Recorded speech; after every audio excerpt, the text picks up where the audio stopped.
तो चलिए शुरू करते हैं जोसेफ मर्फी की किताब the power of your subconscious mind से, जहां पर ये किताब खास आपके लिए लिखी गई है। जी हाँ, और आपको ये जानकारी देने के लिए कि आपके सबकॉन्शियस दिमाग में इतनी ताकत है जितना आप सोच भी नहीं सकते, और इसकी जादुई ताकत यानी कि मैजिकल पावर से आपको वाकिफ करवाना, आपको बतलाना ही इस किताब का असली मकसद है, ताकि आप इसका भरपूर फायदा उठा सके।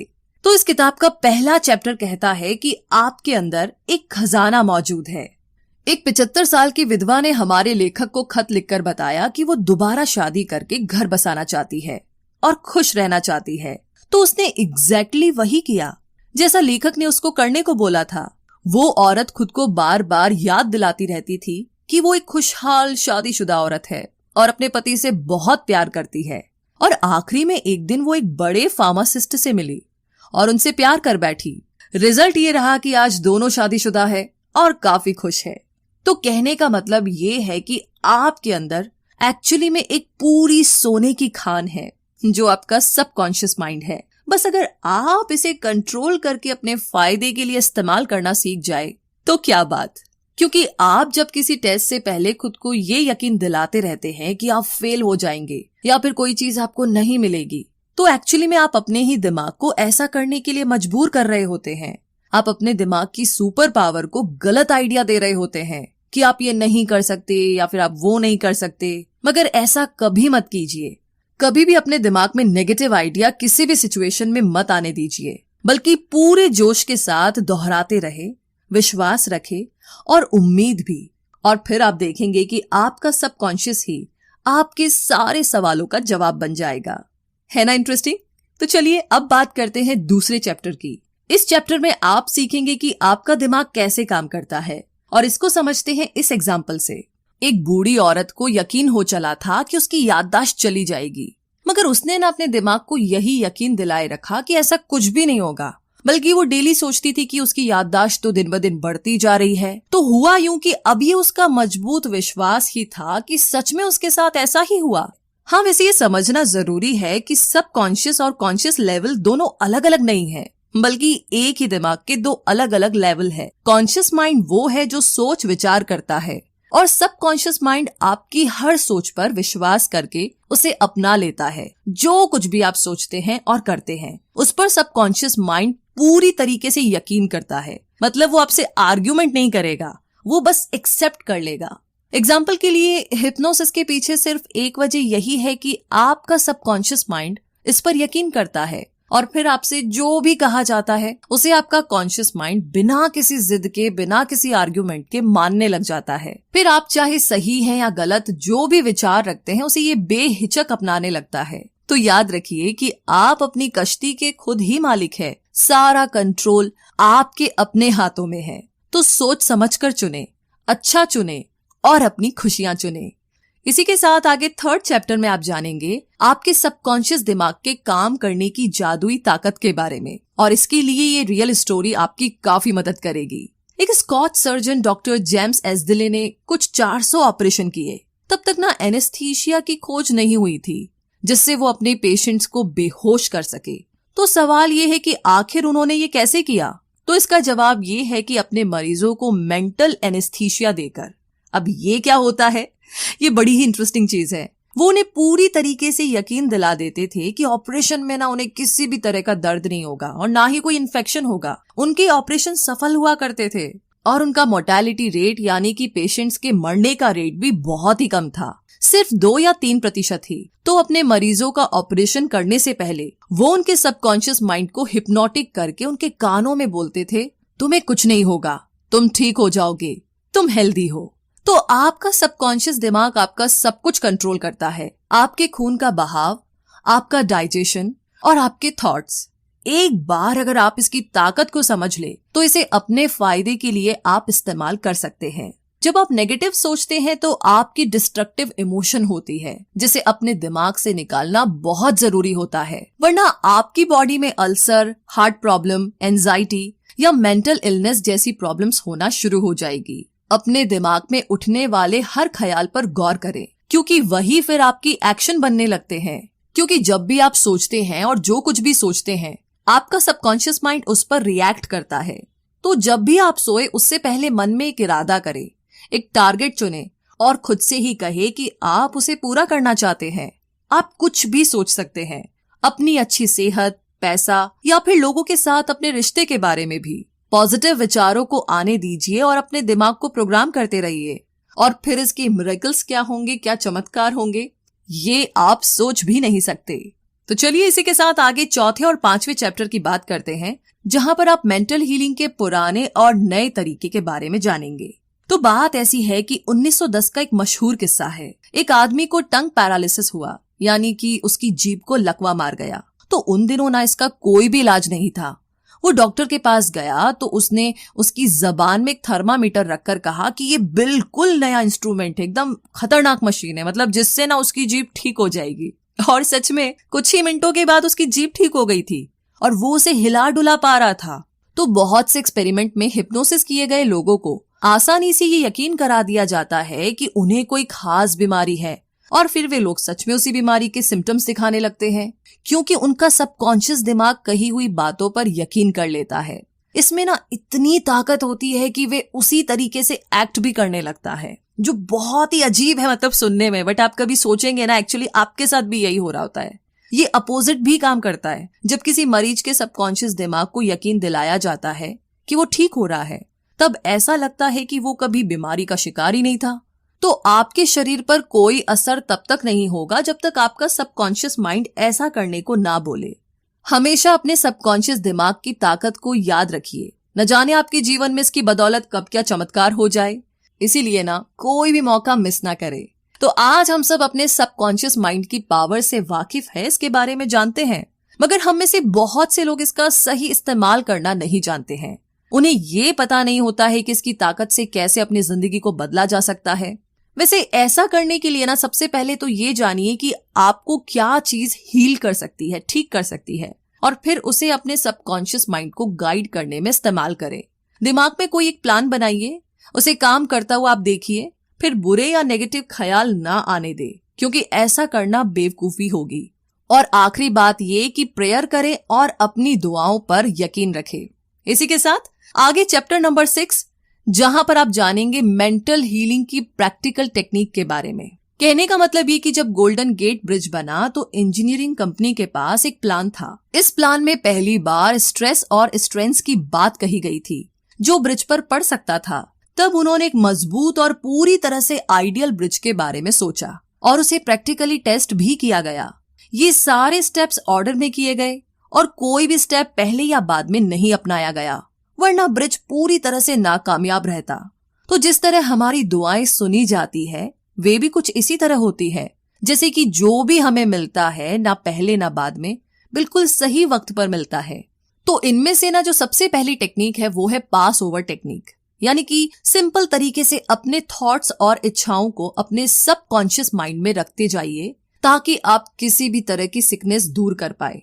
जैसे कि कोई छोटी सी लड़की जिसका गला खराब है और बुरी तरह खांस रही है, वो अगर खुद से मजबूत इरादे से ये कहे कि मेरी बीमारी जा रही है, ये दूर हो रही है, तो घंटे भर के बाद में ही सच में वो ठीक महसूस करने लगेगी, बिना किसी मेडिसिन के। और दूसरी सिंपल टेक्निक है विजुअलाइजेशन टेक्निक। आप विजुअलाइज करके अपने दिमाग में इमेज बना करके, इमेज क्रिएट करके ऐसा कर सकते हैं। जो आप चाहते हैं उसे हरदम ख्यालों में रखिए। आप अपने फोन या लैपटॉप पर उसका वॉलपेपर लगा करके भी ऐसा कर सकते हैं, या फिर एक ड्रीम बोर्ड भी आप बना सकते हैं, या अपने सपने की फोटो कार्डबोर्ड में लगा कर रखें और रोज उसे देखें। और अब आखिर में आती है स्लीपिंग टेक्निक, जिसमें जब आप सो रहे होते हैं तो आपकी बॉडी का एफर्ट और स्ट्रेस कम होता है। उस वक्त आपका सबकॉन्शियस एक्टिव हो जाता है और आपके विचार और भी बेहतर ढंग से अब्सॉर्ब कर लेता है, जिससे आपके दिमाग और शरीर को अपनी चाही गई चीज हासिल करने में मदद मिलती है। इसीलिए ऑटो सजेशन और विजुअलाइज के लिए सोने से बिल्कुल पहले का टाइम सबसे बढ़िया रहता है। तो अब आगे बात करते हैं 7वें चैप्टर की, जो कहता है कि सबकॉन्शियस दिमाग की आदत लाइफ वर्ड है। कहने का मतलब ये है कि लेखक रॉबर्ट लुइस स्टीवनसन हर रात सोने से पहले कुछ करते थे। वो सोने से पहले अपने सबकॉन्शियस माइंड को उन सारी कहानियों से भर देते थे जो कि उन्हें लिखनी होती थी, और इस तरीके से वो कहते हैं कि उनके सबकॉन्शियस माइंड की डीप पावर उन्हें एक बढ़िया कहानी पूरी तरीके से तैयार करके देती है, जिसे बाद में वो लिख लेते थे। तो उनकी इस बात से पता चलता है कि हमारी सबकॉन्शियस ताकत कितनी ज्यादा जबरदस्त होती है। ज्यादातर बच्चे हेल्दी और स्ट्रांग पैदा होते हैं, ये बहुत ही कॉमन सी बात है।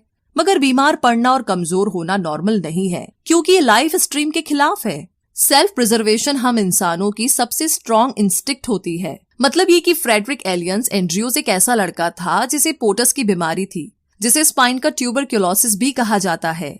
तो अपनी बीमारी के दौरान वो प्रार्थना किया करता था कि वो ठीक हो जाएगा, और उसकी प्रेयर्स काम आई और वो सच में ठीक होकर के एक तंदुरुस्त इंसान बन गया। तो सोने से पहले वो उसी स्लीपिंग टेक्निक मेथड का इस्तेमाल किया करता था जिसके बारे में आपको पहले बताया गया था, और ये तरीका काम आया। हर 11 महीने में आपका शरीर खुद को रिन्यू करता है। तो अपने नेगेटिव विचारों को पॉजिटिव में चेंज कीजिए, क्योंकि यही स्ट्रीम ऑफ लाइफ है कि हम हेल्दी रहे, स्ट्रांग बने और बिना किसी नेगेटिविटी, डर, एंजाइटी और जलन की भावना से दूर रहे, क्योंकि ये आपको बहुत सी बीमारियों का शिकार बनाती है। तो इन सब से बचने के लिए हमेशा पॉजिटिव सोचे। और आगे 8वां चैप्टर आपकी पूरी मदद करेगा कि जो भी रिजल्ट आप पाना चाहते हैं उन्हें कैसे पाया जाए। तो इसे हम इस कहानी से समझते हैं। एक बार एक मकान मालिक था जो बात पर लड़ रहा था, क्योंकि वो एक बॉयलर को ठीक करने के $200 मांग रहा था। मकान मालिक ने कहा कि ये तो बहुत ज्यादा रकम है। इस पर रिपेयरमैन ने जवाब दिया कि वो मिसिंग पीस के तो सिर्फ $5 ही मांग रहा है, बाकी के $195 यानी कि $195 तो वो अपने इस काम की नॉलेज होने की फीस ले रहा है। ठीक इसी तरीके से आपका सबकॉन्शियस माइंड भी बहुत होशियार है, जिसके पास आपके शरीर, मन और आत्मा की हर टाइप की तकलीफ और दुख दर्द को दूर करने के बहुत सारे तरीके हैं। हमारे फेल होने का एक जरूरी रीजन ये होता है कि हमारे अंदर मोटिवेशन और कॉन्फिडेंस की कमी होती है। क्योंकि जब लोग ध्यान लगा करके कोई प्रार्थना कर रहे होते हैं तो कई बार उन्हें उस पर इतना गहरा यकीन नहीं होता जितना कि होना चाहिए। उनके मन में नेगेटिव विचार चलते रहते हैं और यही वजह है कि उन्हें अपनी प्रार्थना का जवाब नहीं मिलता। इसीलिए अपने कॉन्शियस और सबकॉन्शियस के बीच में कॉन्फ्लिक्ट को दूर करने के लिए सोने से पहले स्लीपिंग टेक्निक का इस्तेमाल करें और अपने सपनों को पूरा होता देखें बार बार। और अब आगे बात करते हैं चैप्टर नंबर 9 और 10 की, जहां पर आप जानेंगे कि अपने सबकॉन्शियस की पावर को पैसे और अपने अमीर होने के लिए कैसे इस्तेमाल करें। तो यहाँ पर लेखक का एक दोस्त सालाना $75,000 कमाता है, यानी लगभग 55 लाख रुपए। तो वो एक बार दुनिया घूमने के लिए 9 महीने की लंबी छुट्टी लेकर एक क्रूज पर गया। उसने खूब पैसे उड़ाए, मजे किए, और जब वो वापस काम पर लौटा तो उसने कुछ महसूस किया कि उसके कई साथी जो कि उससे बिजनेस के बारे में ज्यादा जानते थे और इवन बेहतर काम कर सकते थे, लेकिन वो सारे उससे छोटी पोजीशन में ही रह गए थे, और इतना ही नहीं, कम सैलरी भी लेते थे। अब ऐसा क्यों था? क्योंकि उन सबको ना तो अपने सबकॉन्शियस की पावर के बारे में कोई नॉलेज थी और ना ही कोई इंटरेस्ट, और इसीलिए उनके कोई बड़े सपने भी नहीं थे। तो ऐसे लोग एक तरह से क्रिएटिविटी से भी कोसों दूर रहते हैं। सच तो ये है कि कोई भी रातों रात अमीर नहीं बनता, सिर्फ सोचने भर से। इसके लिए आपको सबकॉन्शियस माइंड में कुछ नए आइडियाज सोचने होंगे, इसे मोटिवेट करना पड़ेगा, तभी तो ये आपको अमीर बनने में आपकी मदद कर पाएगा। इसे हमेशा मोटिवेशन देते रहिए कि आप अमीर हैं, आप प्रॉफिट कमा रहे हैं, और आपका सबकॉन्शियस जो नए थॉट्स आपको देगा उन पर काम करना शुरू कर दीजिए। जो भी आप कहे उस पर पूरी तरीके से यकीन कीजिए, क्योंकि आपका सबकॉन्शियस तभी उन आइडियाज को एक्सेप्ट करेगा जब आप अपने कॉन्शियस माइंड में भी उन्हें एक्सेप्ट करेंगे। अगर आपको ज्यादा पैसा कमाने की चाहत नहीं है तो फेल होने की राह में यही पहला कदम होगा। सबसे पहले तो ये विचार दिलो दिमाग से निकाल दीजिए कि पैसा सब बुराइयों की जड़ है, क्योंकि जब आप इसे बुराई मानकर नफरत ही करेंगे तो भला इसे कैसे अपनी तरफ अट्रैक्ट कर सकते हैं। पैसे से नफरत करेंगे तो आपके हाथ में कुछ नहीं लगने वाला। इसके बदले पैसे को अपना सबसे बड़ा दोस्त समझकर इसे प्यार करें। अपने अमीर होने पर यकीन रखें। जो लोग पैसे की बुराई करते हैं अक्सर वही किसी न किसी फाइनेंशियल परेशानी से गुजर रहे होते हैं। जो ऐसा सोचता है कि उसके दोस्त जब उससे ज्यादा कमाते हैं और आगे निकल चुके होते हैं तो ऐसे लोग जल भुन करके खाक हो जाते हैं। उनका दिमाग ना नेगेटिव विचारों से भर जाता है। जिस चीज के लिए वो प्रे कर रहे होते हैं अब उसी को कोस रहे होते हैं। तो पैसे की ताकत बड़ी है, मगर इसे भगवान ना बनाए।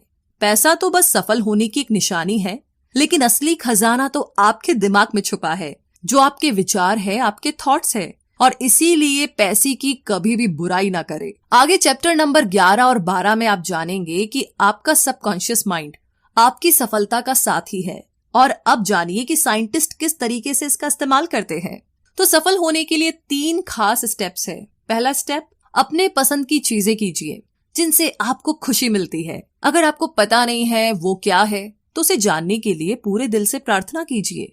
दूसरा स्टेप, किसी एक खास चीज में महारत हासिल करें। जो आपको पसंद हो उसके बारे में ज्यादा से ज्यादा जानकारी रखें। जैसे कि मान लीजिए आपको डेंटिस्ट का काम पसंद है तो इसकी किसी खास ब्रांच में स्पेशलिस्ट बन जाइए, जैसे कि एंडोडोंटिक्स या फिर ओरल सर्जरी या किसी और चीज में।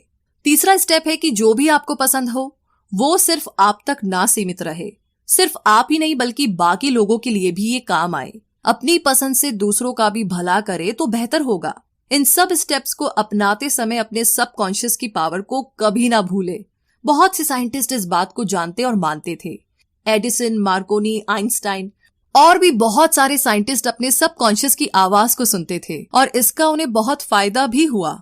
बहुत ही कामयाब इलेक्ट्रिकल साइंटिस्ट टेस्ला को जब भी कोई आइडिया आता था तो वो अपने ख्यालों में ही उसका इन्वेंशन कर लेते थे और वो जानते थे कि अपने सबकॉन्शियस का इस्तेमाल करके वो जो भी चाहे वो बना सकते हैं। उनका दिमाग उस पॉइंट पर पहुंच चुका था कि किसी भी डिजाइन के इन्वेंशन होने से पहले ही उनके दिमाग को उस डिजाइन का डिफेक्ट भी नजर आ जाता था। इसीलिए इन्वेंट करने से पहले ही वो डिजाइन इस तरीके से बनाते थे कि उसमें कोई डिफेक्ट ही ना रहे, जिससे उनका पैसा और वक्त बर्बाद होने से बच जाता था। और अब आगे बात करते हैं चैप्टर नंबर 13वें, 14वें और 15वें के बारे में, जहां पर आप जानेंगे आपके सबकॉन्शियस और नींद, मैरिटल प्रॉब्लम्स और खुशियों के बारे में। मतलब ये कि एक ऐसी टेक्निक है जिसे मैं पर्सनली तब फॉलो करती हूँ जब अगले दिन मुझे कोई काम होता है और मुझे ना मन में डर रहता है कि मैं टाइम पर उठ नहीं पाऊंगी। तो मैं दिमाग में सोचती रहती हूँ और खुद को यकीन दिलाती हूँ मैं सुबह टाइम पर उठ जाऊंगी और वो जो काम है उसे पूरा भी कर लूंगी और सब कुछ एकदम ठीक ठाक हो जाएगा। तो इस तरीके से मैं सोचती रहती हूँ जब तक मेरे सबकॉन्शियस माइंड में ये बात पूरी तरह से बैठ नहीं जाती। और फिर दूसरे दिन मैं एकदम टाइम पर उठ जाती हूँ, बल्कि मैं कहूंगी कि मैं 10 या 15 मिनट पहले ही उठ जाती हूँ।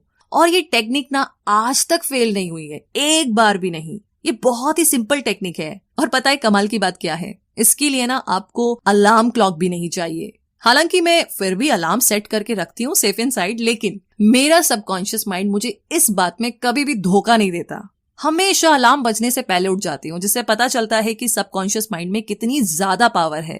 गाइडेंस का मतलब हमेशा किसी चीज से या पैसे की मदद से नहीं होता। आप जागे हुए हो तभी आपको गाइडेंस मिल सकती है। कई बार आपके सपने भी आपको गाइडेंस देते हैं। अपने सबकॉन्शियस की पावर को कभी भी अनदेखा ना करें। इससे ना सिर्फ आपकी हेल्थ पर बुरा असर पड़ सकता है बल्कि आपकी शादीशुदा जिंदगी पर भी। किसी के साथ जिंदगी भर का सफर निभाने के लिए आपका रिश्ता स्पिरिचुअल होना भी जरूरी है। जब आप किसी से प्यार किए बगैर सिर्फ पैसा, पोजीशन या फिर अपने ईगो के लिए शादी करते हैं तो ऐसा रिश्ता ना कभी भी सच्चा नहीं होता। ऐसे रिश्ते लंबे टाइम तक नहीं टिक पाते, क्योंकि शादी का बंधन किसी भी चीज से ज्यादा स्पिरिचुअल होना चाहिए, जहां दोनों पार्टनर के दिल एक साथ धड़कते हो, जहां वो एक होकर जिंदगी के सफर में कदम रख सके। वैसे आजकल लोगों का मानना है कि शादी हर प्रॉब्लम का जवाब है, लेकिन एक्चुअली में ऐसा नहीं है। किसी को अपनाने से पहले आपको इसके लिए पूरी तरह तैयार होना पड़ेगा। अगर आप ही खुश नहीं हैं तो अपने पार्टनर को आप कैसे खुश रख पाएंगे? अपने पार्टनर से ये उम्मीद मत कीजिए कि वो आपको हर खुशी देगा। खुद को खुश रखना आपकी अपनी जिम्मेदारी है, ना कि किसी और की। अपने सबकॉन्शियस को यकीन दिलाइए कि आप अधूरे नहीं हैं, अपने आप में पूरे हैं, परफेक्ट है। तभी तो आप किसी और से प्यार कर पाएंगे और शादी की जिम्मेदारी उठा पाएंगे। अपनी शादीशुदा जिंदगी में गलतियों को दोहराना एक बहुत ही बड़ी निशानी है कि आपके मन में नेगेटिव विचार भरे हुए हैं। आपका सबकॉन्शियस माइंड भी इन्हीं नेगेटिव विचारों को अपना रहा है। अगर गलती हो गई है तो उसे स्वीकार करके आगे बढ़ जाए, उसे ना पकड़ कर मत बैठिए। मतलब कई लोग तो महीनों सालों तक एकदम दिल पर बोझा लिए बैठे रहते हैं, इसने मुझे ऐसा कहा वैसा कहा। अपने साथी और अपनी शादी में यकीन रखिए ताकि आपका सबकॉन्शियस भी यही माने। हमेशा एक बात याद रखिए कि शादीशुदा जिंदगी में परेशानियां आना बहुत ही कॉमन बात है और इसके लिए एक्सपर्ट की सलाह लेने में कोई बुराई नहीं है। अपने रिश्तेदारों के पास जाने से पहले उस इंसान के पास जाइए जो इसका एक्सपर्ट है। जब आपको दांत में दर्द होता है तो क्या आप इंजीनियर के पास जाते हैं क्या? नहीं, बताइए जाते हैं क्या? नहीं ना। तो आपकी शादी भी आपके दांत के दर्द से कम जरूरी मसला नहीं है। जब भी कोई परेशानी आए तो अपने रिश्ते को बचाने के लिए एक्सपर्ट की राय लीजिए। अपने पार्टनर और एक्सपर्ट के अलावा किसी भी तीसरे के साथ कभी भी अपनी मैरिटल प्रॉब्लम को डिस्कस ना करें। आपकी खुशियां सिर्फ आपके हाथ में है।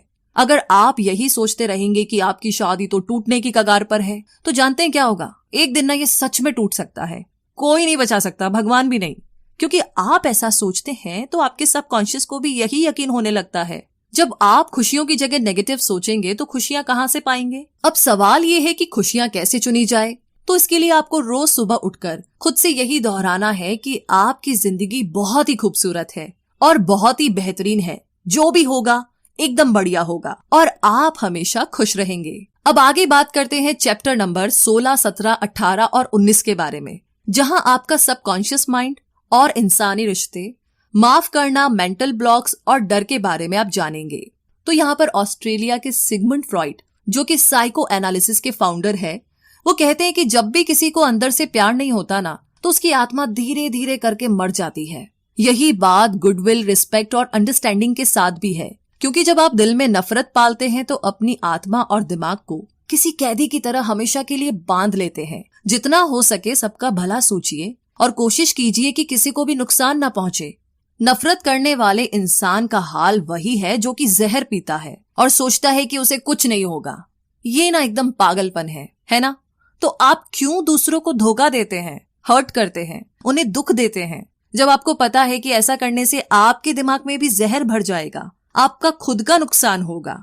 लोगों को रिस्पेक्ट दीजिए और उनसे हमेशा अच्छे से पेश आइए। जैसा आप खुद के लिए चाहते हैं वैसा व्यवहार दूसरों से कीजिए। आप दूसरों के बारे में क्या सोचते हैं ये सिर्फ आपके हाथ में है, औरों के हाथ में नहीं। अब आप कहेंगे कि और हमें कोई बेवजह तंग कर रहा है तो क्या? तो जब आपको कोई तंग करने की कोशिश करता है तो ये आपके हाथ में है कि आप क्या रिएक्शन देंगे, कैसे रिएक्ट करेंगे। दूसरों की हरकतों से आप क्या महसूस करते हैं ये भी सिर्फ आपके हाथ में है। अब आप चाहे तो उस बात से चिढ़कर के, गुस्सा होकर के पूरा दिन खराब कर लीजिए, घर में सबका मूड खराब कर दीजिए, या फिर उनकी बातों को इग्नोर करना सीख जाइए, उन्हें माफ करना सीख जाइए। एक्चुअली में ये ज्यादा बेस्ट है, क्योंकि लोगों को माफ करना दिमाग के लिए नेगेटिव विचारों के अगेंस्ट एक एंटीडोट की तरह काम करता है। जब आप लोगों को माफ करते हैं तो आपकी आत्मा एक शांति और सुकून से भर जाती है और एक तरह से लोगों को माफ करके आप लाइफ को पे बैक भी करते हैं, क्योंकि जिंदगी हमेशा आपको मौके देती है। जब कभी गलती से आपकी उंगली कट जाती है या पैर पर चोट लग जाती है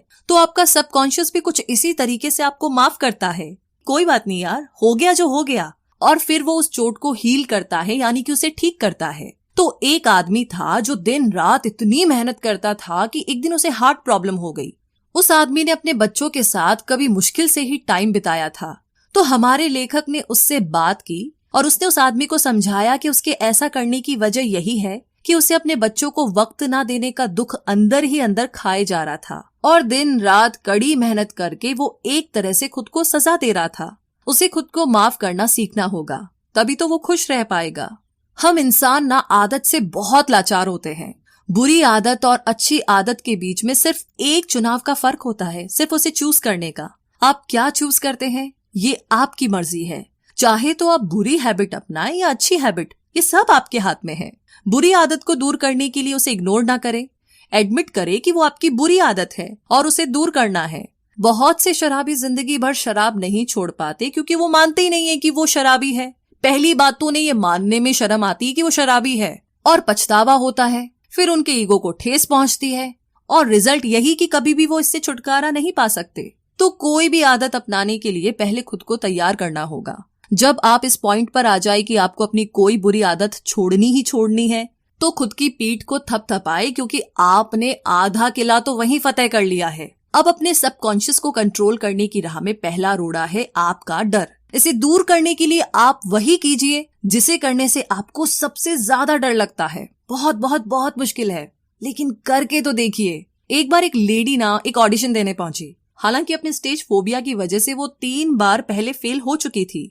उसकी आवाज में जादू था, मगर उसकी नेगेटिव ख्याल उसके सबकॉन्शियस पर जमे हुए थे और इसीलिए हर बार स्टेज पर जाने के ख्याल से ही वो डर जाती थी। उसने इसका जो इलाज निकाला वो बहुत ही कमाल का था। वो खुद को दिन में 3 बार कमरे में बंद कर लेती थी। एक चेयर पर बैठ करके रिलैक्स होकर के वो अपनी आंखों को बंद कर लेती थी। फिर वो खुद में दोहराया करती कि उसके पास गजब की आवाज है जिसकी बदौलत वो किसी का भी दिल जीत सकती है। वो खुद से 10-10 बार कहती थी कि अब उसे स्टेज पर डर नहीं लगता। तो जिस दिन उसका ऑडिशन था उसकी एक रात सोने से पहले उसने ये टेक्निक दोहराई और कमाल की बात ये है कि ये टेक्निक काम कर गई। वो ऑडिशन देने के लिए स्टेज पर चढ़ी और बहुत ही खूबसूरती से उसने गाना गाया और लोगों पर अपनी आवाज का जादू चला दिया। इस एग्जैक्टली मेरे साथ भी कुछ ऐसा ही हुआ था। इसी के साथ अब आगे आखिरी चैप्टर 20वें चैप्टर की तरफ बढ़ते हैं, जहां पर जवां दिल कैसे बने रहे हमेशा, इसके बारे में आप जानेंगे। तो लेखक के एक पड़ोसी को रिटायरमेंट इसलिए लेनी पड़ी क्योंकि वो 65 साल के हो गए थे। उस आदमी ने लेखक को कहा कि उसके लिए रिटायरमेंट किंडरगार्टन से फर्स्ट ग्रेड में जाने जैसा है। उसके लिए ये जिंदगी और विजडम की राह में एक और कदम रखने जैसा है। उसका सोचना कितना सही है। हमें उम्र को इसी तरह लेना चाहिए। उम्र का मतलब सिर्फ सालों का पड़ाव तय करना नहीं है, बल्कि एक्सपीरियंस और समझदारी के अलग अलग पड़ावों से गुजरना है। और यही मरते दम तक चलना चाहिए कि हम जिंदगी का भरपूर फायदा उठाते रहे। 65 से 95 साल की उम्र के बहुत से साइंटिस्ट ने यही किया है। उन्होंने जिंदगी को भरपूर जिया, अनुभव लिए और बहुत कुछ सीखा। जिन्हें मरने से और बूढ़ा होने से डर लगता है, उनके अक्सर ऑर्गन फेल हो जाते हैं और वो उम्र के नेचुरल प्रोसेस को समझना नहीं चाहते, इसीलिए मरने से डरते हैं। जब डर उन पर हावी हो जाता है तो उनके सबकॉन्शियस में नेगेटिव विचार जमा होने लगते हैं जो अपने साथ बहुत सी बीमारियां लाते हैं। तो इसी के साथ ये समरी यहीं पर समाप्त होती है। एंड आई एम श्योर इसे सुनने के बाद में आप काफी अच्छा फील कर रहे हैं और आप सोच रहे हैं, प्लानिंग कर रहे हैं कि कौन कौन सी चीजों पर, कौन कौन सी गोल्स पर काम किया जा सकता है, इमेजिन करके, टेक्निक्स अप्लाई करके। इन सभी के लिए आपको ऑल द वेरी बेस्ट। अपने ऊपर भरोसा रखिए और हम आपके साथ हैं ना, तो टेंशन की क्या